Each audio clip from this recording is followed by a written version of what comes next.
অভিযোগ সংশ্লিষ্ট জনাব মৃণাল কান্তি দাস, সাবেক সংসদ সদস্য, মুন্সিগঞ্জ ৩ সংসদ সদস্য হিসাবে দায়িত্ব পালনকালে জ্ঞাত আয়ের উৎসের সাথে অসঙ্গতিপূর্ণ ১,৫৫,০০,০০০ টাকারও বেশি মূল্যের সম্পদ অর্জন ও দখলে রাখা এবং ৮টি ব্যাংক হিসাবে ২০১৩ সাল থেকে ২০২৪ সাল পর্যন্ত ২,৪০,০০,০০০ টাকারও বেশি মূল্যের অর্থ সন্দেহজনক লেনদেন করে মানি লন্ডারিংয়ের সম্পৃক্ত অপরাধ, দুর্নীতি ও ঘুষ সংগঠনের মাধ্যমে প্রাপ্ত অর্থ বা সম্পত্তির অবৈধ উৎস গোপন বা আড়াল করার উদ্দেশ্যে স্থানান্তর, রূপান্তর এবং হস্তান্তর করার অপরাধ অনুসন্ধানকালে প্রমাণিত হয়েছে। এ কারণে তার বিরুদ্ধে দুর্নীতি দমন কমিশন আইন ২০০৪, মানি লন্ডারিং প্রতিরোধ আইন ২০১২ এবং দুর্নীতি প্রতিরোধ আইন ১৯৪৭ সংশ্লিষ্ট ধারায় একটি মামলা রুজুর সিদ্ধান্ত গৃহীত হয়েছে।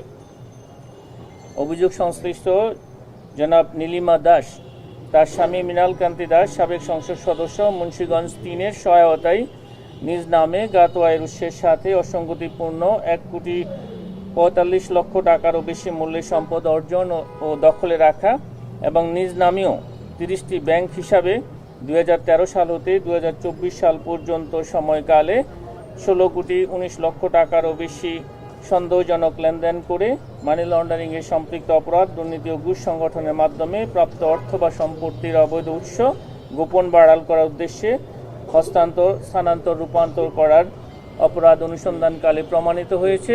এই কারণেই তাদের দুজনের বিরুদ্ধে দুর্নীতি দমন কমিশন আইন ২০০৪, মানি লন্ডারিং প্রতিরোধ আইন ২০১২, দুর্নীতি প্রতিরোধ আইন ১৯৪৭ এবং দণ্ডবিধির সংশ্লিষ্ট ধারায় আরও একটি মামলা রুজুর সিদ্ধান্ত গৃহীত হয়েছে।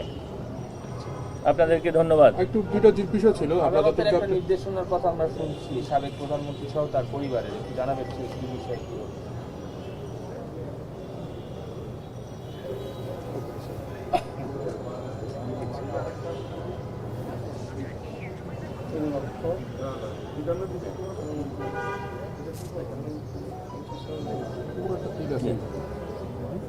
অভিযোগ সংশ্লিষ্ট জনাব শেখ হাসিনা, সাবেক প্রধানমন্ত্রী, গণপ্রজাতন্ত্রী বাংলাদেশ সরকার, তাঁর ছেলে জনাব সজীব আহমেদ জয়, তার মেয়ে সাইমা ওয়াজেদ, তাঁর ছোট বোন জনাব রেহানা সিদ্দিক এবং তাদের স্বার্থ সংশ্লিষ্ট ৩১টি ব্যাংক অ্যাকাউন্ট জব্দ করা হয়েছে। উক্ত ব্যাংক অ্যাকাউন্টগুলোতে ৩৯৬ কোটি টাকারও বেশি ৩৯৬,৭২,৭৫.৭১ টাকা অবরুদ্ধ করার আদেশ বিজ্ঞ আদালত থেকে পাওয়া গেছে। আমরা এই কিছুক্ষণ আগে এই তথ্যটি আমরা জানতে পেরেছি। এটা আপনাদের সাথে এখন কি করবে টাকাগুলো আসলে আপনাদের কি করবে? এটা অবরুদ্ধ অবস্থায় থাকবে। অনুসন্ধান এবং তদন্ত শেষে বিজ্ঞ আদালত থেকে পরবর্তীতে এই বিষয়ে সিদ্ধান্ত প্রদান করা হবে। বিসিবি বোর্ডের পাপনের ব্যাপারে একটু অনুসন্ধান শুরু করছিল।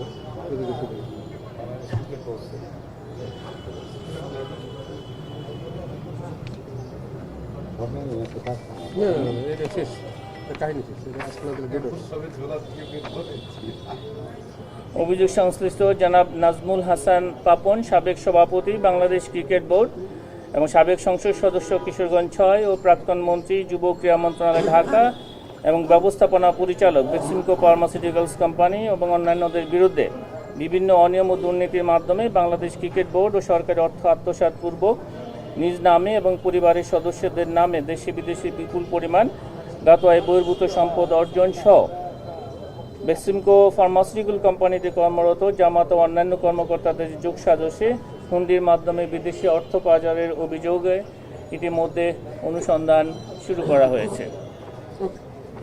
অনেক ধন্যবাদ।